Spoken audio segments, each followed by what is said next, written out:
If you're a subscriber to Speed Sport magazine, and if you're not, you should be, you will recall this great cover that featured 6 times Oswego Speedway Super Modified champion Otto Sitterly. And if you were with us last week for our racing program Speed Sport, you saw Otto win his 6th Jimmy Champagne Memorial at the famed Steel Palace. Normally, this quiet star lets his work on the track do his talking, but he did take time to sit down with Derek Pernesiglio to talk about the latest chapter that he is writing in Super Modified history. With 6 track championships and 3 Oswego Classic wins, Otto Sitterly has been known as the big man on campus here at the Oswego Speedway. We had a chance to take our Speed Sport cameras and sit down with the man that's known as the king of Oswego. Down the back chute, Sitterly looking to the outside, going to make a run on the high side, goes to the outside of the 6 and licked it off the corner, 3 and 4, and here is Sitterly, makes a pass on the last lap. Otto Sitterly gets the win. Big hand for Otto Sitterly. The checkered flag, the win to the 7 of Sitterly. Here is race winner Otto Sitterly. Sitterly to 79, just destroyed the field tonight. Otto Sitterly does it again. He wins the Jim Champagne Memorial. Where it all started for me was crewing for my father at Fonda Speedway as a kid. I pretty much grew up going to the races at Fonda, and then of course got the bug to race, and I started racing when I was in high school in 1988 at Albany-Saratoga Speedway. Otto Sitterly started out from humble beginnings like many short track racers. With roots on the upstate New York dirt tracks, it was by chance one night he ended up at Oswego Speedway. I always heard about Oswego Speedway and I read about it in the magazines and such. And I actually came to a dirt race at Fulton Speedway with a friend of mine. And when it rained out, we decided to come up the road and looked like it was clear weather. We come up and watched the super race. Well, it was one of those things I was in awe more than anything. I thought these guys were crazy. I would never want to do this. Of course, my friend said to me, I think you'd do it. And a few years later, they came out with a small block class, so that prompted me to come up to watch a few times, and then ultimately decided I wanted to try it. The first time I really stood on the gas, I thought to myself, getting around this track with this thing is one thing, but I don't know how I'm going to race against a bunch of other cars. It's just so powerful that it's sort of hard to hang on to it, especially when you're not used to it. The clock moves around that time at a 17.9, and we've got Sitterly down here and spins around. And Sitterly became used to the Super Modifieds and adapted quickly.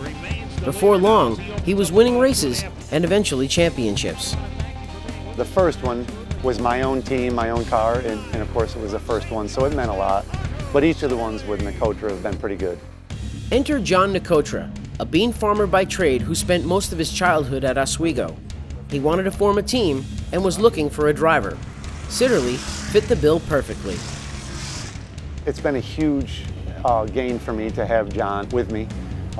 Financially, there's no way I could barely afford one of these cars, not to mention 3. John and I are on the same page when it comes to preparation of the cars. Our expectations are very similar. I just think it's been a really good gel between him and I this is our 8th year together. I don't know as though John really looks directly at me for anything. I think that Otto Sitterly probably puts the most amount of pressure on me. I know that he, as well as everybody on the team and myself, love it when those cars roll out of the trailer all nice and shiny. Over the years, Super Modifieds have evolved. Otto talks about the changes in the sport since he started racing. Well, I would say since I started, it would have been in the mid-90s. They came out with the aero packages on these cars. We used to have no airfoils on the cars back when I first started. Now, if you don't have aero on one of these cars, you're not basically in the field anymore. So I would say that's the biggest changes. Maybe inboard suspension and the aero packages. Bentley Warren, Nolan Swift, and Jim Champagne are revered as Oswego legends. With his 29 wins, 6 championships, and 3 international classic victories, Sitterly shies away from being grouped into that small but legendary fraternity. It's sort of hard to comprehend, really. I don't really look at it that way. I hear it all the time, but I really don't. I really don't consider myself along with those names. I really don't. Maybe someday down the road when it's all over, it'll sink in, but I really don't compare myself to those guys.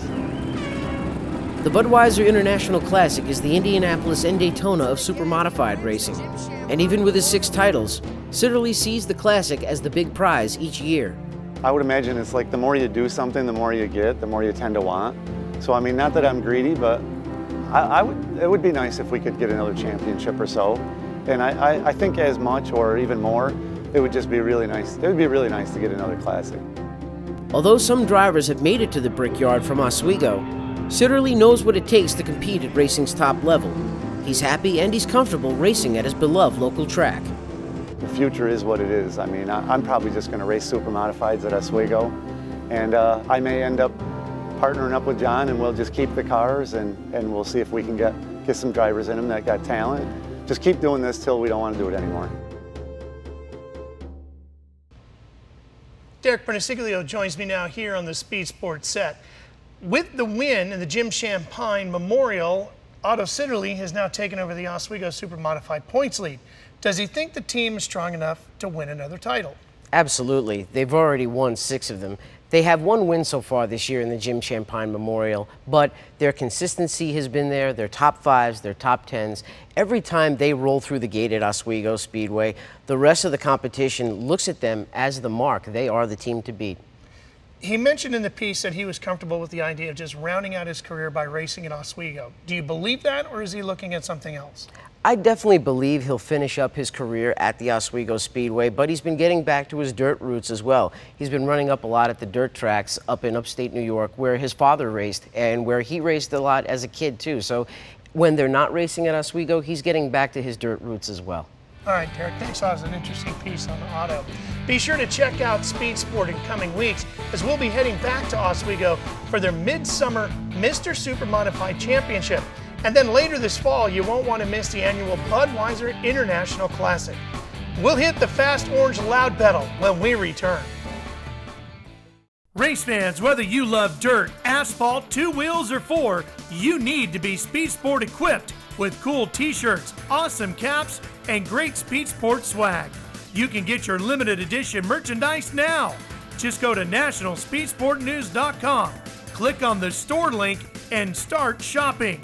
Throwback tees, shop racks, and everything you need to be ready for the races. That's nationalspeedsportnews.com. Click the store link.